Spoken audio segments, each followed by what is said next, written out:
अस्सलाम वालेकुम। क्या हाल है स्टूडेंट्स? आई होप सो आप सारे अच्छे होंगे, तगड़े होंगे, भले होंगे। आज हम एक नए टॉपिक के साथ बेटा आपकी खिदमत में हाजिर हूँ, जो बहुत इंपॉर्टेंट है, जिसको कहते हैं मॉडर्न फिजिक्स की जो बुनियाद है। आज का टॉपिक है, टॉपिक क्या है बेटा? Black body radiation. आज जो हम डिस्कस करेंगे, अगर हम बात करें तो आज का टॉपिक है ब्लैक बॉडी रेडिएशन। अब सवाल राइज होता है सबसे पहले हमारे जहन में, क्या है ब्लैक बॉडी रेडिएशन और कैसे ब्लैक बॉडी रेडिएशन ने मॉडर्न फिजिक्स की बुनियाद रखी। हमने कहा जो आज का टॉपिक है ये ब्लैक बॉडी रेडिएशन है, और मैंने जैसा कि आपको बताया कि बेसिकली जो ब्लैक बॉडी है रेडिएशन ने मॉडर्न फिजिक्स की बुनियाद रखी है। कैसे रखी? तो पहले हम आ जाते हैं ब्लैक बॉडी पे। A body whose color is black is known as black body. Just like ये आपके पास बॉडी है जिसका कलर ब्लैक है, तो ये क्या है आपके पास? Black body. And radiation emitted by that body is known as black body radiation. और इस बॉडी से जो रेडिएशन एमिट होती है उसको बेटा हम किसका नाम दे देंगे? ब्लैक बॉडी रेडिएशन का नाम देंगे। इसमें बड़े जब हमने ब्लैक बॉडी रेडिएशन को डिस्कस किया, क्यों, अब सवाल यहाँ पे ये भी राइज होता है, सर हमने ब्लैक बॉडी रेडिएशन को क्यों डिस्कस किया? कहता है असल में बात ये थी, सुनना है ये बात बहुत अच्छे से। असल में बात ये थी कि जो ब्लैक बॉडी है ना, ये अच्छी ऑब्जर्वर है। तो ब्लैक कलर है, ये अच्छे से ऑब्जर्व कर लेता है रेडिएशन को। जब ये अच्छे से रेडिएशन ऑब्जर्व करता है तो रेडिएशन ऑब्जर्व करने की वजह से ये क्या होता है? Heat up. और मज़े की बात है बेटा, जब ये हीट अप होता है तो हीट अप होने के बाद ये रेडिएशन एमिट करता है। उन रेडिएशन को बेटा हम किसका नाम देते हैं? ब्लैक बॉडी रेडिएशन का नाम देते हैं। हमने समझा कि ब्लैक बॉडी रेडिएशन हम क्यों डिस्कस कर रहे हैं, तो हमने कहा एक्चुअली में बात ये है कि black colour is a good observer, black body is a good observer, when it observe number of radiation then it heat up. जब ये नंबर ऑफ रेडिएशन को ऑब्जर्व करेंगे तो ये क्या होगी? Heat up. When this heat up then it emit radiation and these radiation are known as black body radiation. और इन ब्लैक बॉडी रेडिएशन से कोई भी बॉडी जब रेडिएशन को एमिट करेगी तो वो जो रेडिएशन होंगी उस बॉडी की कैरेक्टरिस्टिक्स को रिप्रेजेंट करेंगी। इस तरह उस बॉडी की कैरेक्टरिस्टिक्स को हम अच्छे से क्या कर सकेंगे? एक्सप्लेन कर सकेंगे। आप देखिएगा बेटा हम कैसे एक्सप्लेन करेंगे। तो उसके लिए कहता है सबसे पहला कंसेप्ट जो कल मैंने बताया था आपको, हमने कहा कि जब हमने बॉडी जो ही हीटअप होती है तो हीटअप होते हुए इनिशियली जब टेम्परेचर होता है लो टेम्परेचर पर जो रेडिएशन एमिट होती है उनकी वेवलेंथ क्या होती है? लार्ज। वेवलेंथ लार्ज में से मराद ये है लो टेम्परेचर पर जो रेडिएशन एमिट होती है उनकी एनर्जी क्या होती है? स्मॉल होती है, क्योंकि वेवलेंथ और एनर्जी का रिलेशन क्या है बेटा? इनवर्स। मतलब जब भी कोई बॉडी हीटअप करेंगे तो सबसे पहले वो रेड कलर की एमिट करेगी, रेड की वेवलेंथ ज्यादा है, एनर्जी कम होगी। इन दिस वे इसका मतलब यहाँ से मुझे समझ आ रहा है कि जो टेम्परेचर है वो इनवर्सली प्रोपोर्शनल है किसके बेटा? वेवलेंथ के। Temperature inversely proportional to wavelength. ये पहला पार्ट आपके पास आ गया। इसके लिए अगर आपको याद हो तो मैंने कल एग्जांपल दी थी, बुक में भी आपको लिखी हुई है। कहता है प्लैटिनियम को अगर हम ऑब्जर्व करें तो प्लैटिनियम बड़े मजे की कैरेक्टरिस्टिक देता है कि जब टेम्परेचर कम होता है तो वो 500 डिग्री सेंटीग्रेड पे उसका जो कलर होता है तकरीबन रेड होता है। जब 900 डिग्री सेंटीग्रेड जाता है तो उसका कलर हो जाता है चेरी रेड। फिर 1100 डिग्री सेंटीग्रेड की बात करें तो उसका कलर जो होता है ऑरेंज रेड। 1300 पे होता है उसका कलर येलो। 1600 पे होता है वाइट। इसका मतलब जो वेव टेम्परेचर इंक्रीज कर रहे हैं वेवलेंथ क्या कर रही है? डिक्रीज कर रही है। अब हम आ जाते हैं बेटा ब्लैक बॉडी पे कि हम एक ब्लैक बॉडी बना कैसे सकते हैं। ये तो कल हमने डिस्कस भी किया था बेटा। अब हम देखना ये चाह रहे हैं how we can make a black body. हम कैसे ब्लैक बॉडी बनाएंगे? हम परफेक्ट ब्लैक बॉडी कैसे बनाएंगे? तो कहता है इस मकसद के लिए हम लेते हैं, हमारे पास क्या है? कोई क्यूबिकल रूम है, कोई क्यूबिकल शेप है बेटा। सबसे पहला काम हम ये करते हैं, इस क्यूबिकल रूम में हम कैविटी जनरेट करते हैं। ये क्यूबिकल रूम है बेटा, इसमें सबसे पहले हमने क्या किया? कैविटी जनरेट की। ये आपके पास क्या आ गई? कैविटी आ गई। इस कैविटी में हम क्या करेंगे? ब्लैक कलर करेंगे। सबसे पहले इसको क्या करेंगे? ब्लैक पेंट करेंगे या इस पर ब्लैक कलर करेंगे। अब ब्लैक कलर करने के बाद इस कैविटी के अंदर हम क्या फाल करेंगे? रेडिएशन। इस कैविटी के अंदर जो ही रेडिएशन फाल करेंगे तो चूंकि ये कैविटी जो है इसका कलर कौन सा है? ब्लैक। तो ये नंबर ऑफ रेडिएशन को क्या कर लेगी? ऑब्जर्व करेगी। जब ये नंबर ऑफ रेडिएशन को ऑब्जर्व करेगी तो होगा ये हीट अप होगी, और हीट अप होने के बाद ये रेडिएशन एमिट करेगी, और ये जो रेडिएशन एमिट करेगी उन रेडिएशन को किसका नाम देंगे? ब्लैक बॉडी रेडिएशन का नाम देंगे। मतलब होगा ये कैविटी जनरेट की, इसमें जो ही रेडिएशन एंटर की तो हो सकता है कोई रेडिएशन एक पहली दफा ही ऑब्जर्व हो जाए, कुछ रेडिएशन मल्टीपल रिफ्लेक्शन रेडिएशन के बाद क्या हुआ, ऑब्जर्व हो। जब रेडिएशन ऑब्जर्व हो जाएंगी, आफ्टर ऑब्जर्वेशन ये बॉडी हीटअप होगी और हीटअप होने के बाद ये रेडिएशन इमिट करेगी, और रेडिएशन जो इमिट होंगी उनको किसका नाम देंगे बेटा, ब्लैक बॉडी रेडिएशन का नाम देंगे। मसलन इसको यूं भी आप कर सकते हैं कि घर में कोई रूम आप रखें, उस रूम को बेटा आप क्या करें, उस रूम में सिंपल बच्चा आप क्या कर लें कि आप उस ब्लैक कलर करें, उसमें रेडिएशन को फॉल करें, वो रूम सारे के सारे रेडिएशन को क्या करेगा, ऑब्जर्व, और जब एमिट करेगा तो वो रेडिएशन क्या कहलाएंगी, ब्लैक बॉडी रेडिएशन कहलाएंगी। ये चीज़ करने के बाद अब मैं आगे चलता हूँ पुत्र।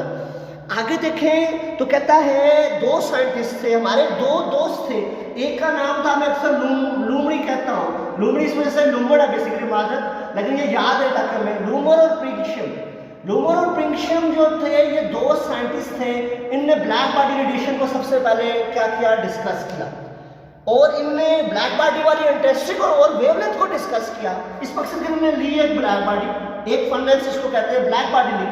ब्लैक बॉडी के सामने उन्होंने क्या रख लिया, ये मिरर रखा, मिरर के बाद यहाँ पर उन्होंने क्या रख ली बेटा, हम कहते हैं प्रिज्म रख ली, प्रिज्म के बाद एक और मिरर उन्होंने यहाँ पर रख लिया, और यहाँ पर उन्होंने थर्मोपाइल रखा, थर्मोपाइल रेडिएट वो इंस्ट्रूमेंट है जो रेडिएशन को क्या करता है बेटा, कलेक्ट करता है, जो रेडिएशन को क्या करता है, कलेक्ट। सिंपल जो एक्सपेरिमेंट है बेटा देखें, यहाँ पर इसको मैं हम यूँ इसको थोड़ा सा मैं कर लेता हूँ क्योंकि आपको शायद हो सकता है नज़र ना आ रहा हो, तो इसके लिए देखें कि हम यूँ क्या लेते हैं, मैं अभी बताता हूँ फिर रिपीट कर देता हूँ। यहाँ पर देखें उसने सबसे पहले क्या रखा, फर्नेस, फर्नेस के बाद यहाँ पे क्या आ गया, मिरर, यहाँ पे उसके पास क्या आ गया बेटा, प्रिज्म, और प्रिज्म के बाद यहाँ पे उसने क्या रख लिया बेटा, एक और सेकंड मिरर, एक और क्या रख लिया बेटा, सेकंड मिरर रखा।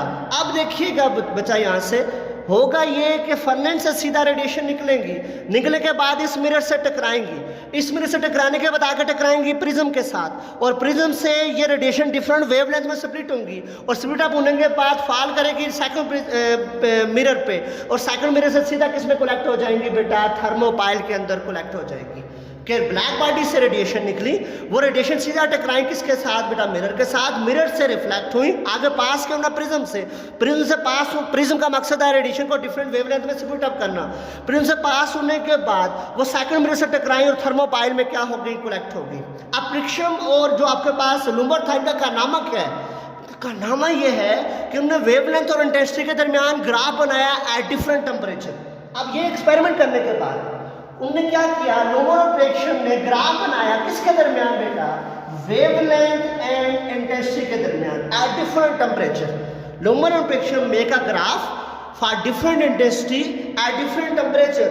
तो उन्होंने इस मकसद के लिए क्या किया बेटा, जो ग्राफ उन्होंने बनाया पुत्र, उस ग्राफ के अंदर उन्होंने क्या किया कि जो वेवलेंथ थी उसको रख लिया बेटा अलोंग एक्स एक्सिस, वेवलेंथ को सिंपल किसके नाम रखा बेटा, एक्स एक्सिस के नाम उन्होंने वेवलेंथ को रख लिया, ये वेवलेंथ, और इंटेंसिटी को नाम रखा बेटा वाई एक्सिस।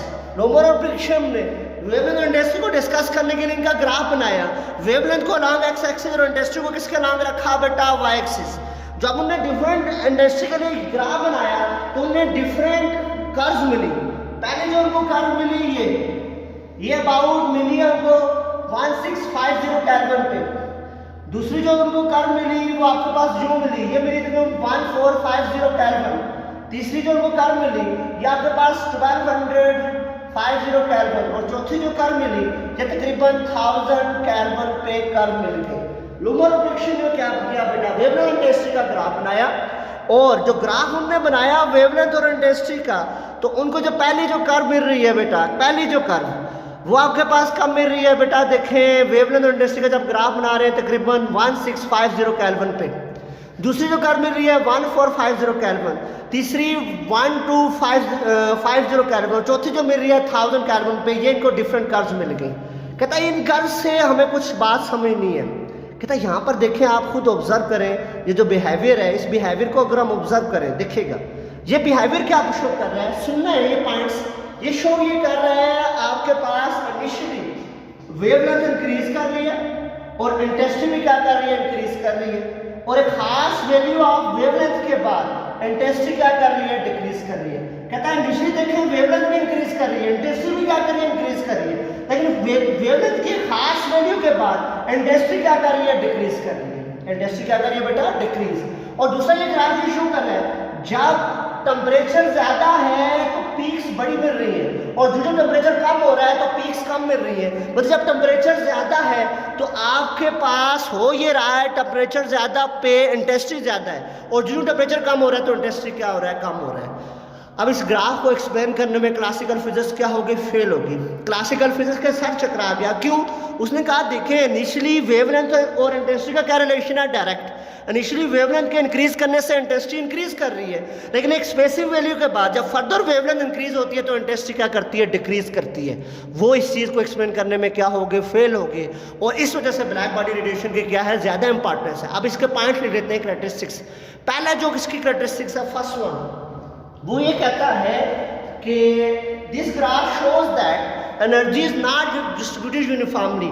ये ग्राफ ही शो कर रहा है कि डिफरेंट टेम्परेचर पे डिफरेंट कम मिल रही है, मतलब जो एनर्जी है वो यूनिफॉर्मली बेटा आपके पास डिस्ट्रीब्यूटेड नहीं है। एनर्जी यूनिफॉर्मली नहीं है बल्कि डिफरेंट वे से डिस्ट्रीब्यूट हो रही है। और दूसरी जो बता रहा है ये वीएन लॉ है। वीएन ने एक्सप्लेन करने की कोशिश की।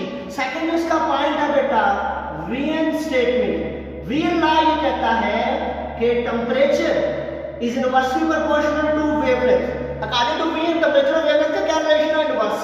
तो temperature inversely proportional to wavelength, तो temperature equal to constant into wavelength. तो वेवलेंथ तो डिवाइड आ जाएगा मल्टीप्लाई, तो lambda T is equal to constant. बेटा मैंने सिंपल ये कहा, वीएन लॉ आपको बताया। वीएन लॉ क्या कहता है बेटा कि टेम्परेचर और वेवलेंथ का क्या रिलेशन है, इनवर्स। कि जो टेम्परेचर बढ़ता जाएगा वेवलेंथ कम होती जाएगी। तो यही लिखा कि temperature inversely proportional to wavelength, तो temperature equal constant divided by wavelength, तो lambda T is equal to constant. This constant is known as Wien constant. ये कांस्टेंट क्या है बेटा, वीएन कांस्टेंट है, एंड इट्स वैल्यू इज, इसकी value क्या है बेटा, 2.9 मल्टीप्लाई बाय 10 की पावर -3 मीटर केल्विन। कांस्टेंट की वैल्यू क्या है, 2.9 मल्टीप्लाई बाय 10 की पावर -3 मीटर केल्विन। ये एक पॉइंट आ गया आपके पास। अब देखें ये कांस्टेंट तो आपको पता है 2.9 मल्टीप्लाई की पावर -3 मीटर केल्विन है। तो कहीं भी आपसे कहा जाए टेम्परेचर दिया हो, ये ऑब्जेक्टिव पॉइंट ऑफ व्यू के लिहाज से बहुत इंपॉर्टेंट बात हो रही है। कहीं भी आपको टेम्परेचर दिया हो, कहा जाए वेवलेंथ फाइंड करें, तो वेवलेंथ आप इजीली फाइंड कर सकते हैं। क्यों? वीएन कांस्टेंट 2.9 मल्टीप्लाई की पावर -3 है। पुट करेंगे तो वहां से टेम्परेचर से आप वेवलेंथ को क्या कर लेंगे, फाइंड कर लेंगे। कहीं में वेवलेंथ दियो, टेम्परेचर भी यहाँ से आप फाइंड कर सकते हैं। ये इसका क्या आ गया, दूसरा पॉइंट आ गया। तीसरा पॉइंट क्या कहता है, सुनेंगे। तीसरा यही कहता है कि इनिशियली वेवलेंथ के इंक्रीज करने से इंटेंसिटी इंक्रीज कर रही है, लेकिन खास वैल्यू के बाद जब फर्दर वेवलेंथ इंक्रीज होती है तो इंटेंसिटी क्या करती है, डिक्रीज करती है। पहले ये तीसरा पॉइंट मैं बता चुका हूँ। और फोर्थ वन पॉइंट ये कहता है, जो लास्ट पॉइंट है इसका, वो ये कहता है बेटा कि area under a graph, area under a graph, area under a graph represent energy emission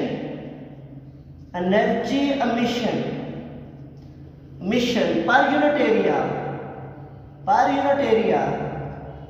per unit time, energy emission per unit area per unit time। area under a graph represent energy emission per unit area per unit time। के under graph जो area है वो energy emission represent करता है per unit area per unit time.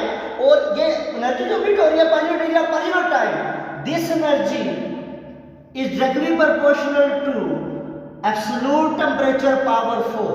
कहता है जो fourth one है ये आपके पास स्टीफन लॉ के बारे में बताता है। ये कहता है जो अंडर ग्राफ जो एरिया है that represent total energy emitted per unit area per unit time, and this energy per unit area per unit time is directly proportional to absolute temperature power 4, that is known as Stefan law। इसको बेटा हम किसका नाम देंगे, Stephen law का नाम देंगे, that is known as Stefan law. और प्रोपोर्शन का साइन हटाएंगे तो energy emitted per unit area per unit time that is equal to, आपके पास क्या आ जाएगी बेटा, इक्वल टू कांस्टेंट टी की पावर 4। ये जो कांस्टेंट है स्टीफन कांस्टेंट, इसको सिग्मा से रिप्रेजेंट करते हैं। इसकी वैल्यू है 5.67 मल्टीप्लाइड की पावर -8 वाट पर मीटर स्क्वायर इनटू के की पावर -4। तो जो स्टीफन कांस्टेंट है इसकी वैल्यू बेटा आपके पास, स्टीफन कांस्टेंट की अगर हम बात करें तो स्टीफन कांस्टेंट की वैल्यू क्या आ जाती है बेटा, 5.67 मल्टीप्लाई की पावर -8 वाट पर मीटर स्क्वायर के की पावर -4। मतलब ये हुआ कि यूनिट पूछी जाए आपके पास स्टीफन कांस्टेंट की तो पता हो वाट पर मीटर स्क्वायर के की पावर -4, ये किसकी वैल्यू है बेटा? स्टीफन कांस्टेंट की। और यहाँ स्टीफन लॉ से टेम्परेचर दिया हो तो एनर्जी पर unit area per unit time हम क्या कर सकते हैं बेटा? फाइंड कर सकते हैं। इसको अच्छे से देखिएगा, फिर कुछ पूछना हो मुझसे बेटा आप डायरेक्टली पूछ सकते हैं। अपना फीडबैक क्लास में दीजिएगा बेटा। अल्लाह हाफिज़।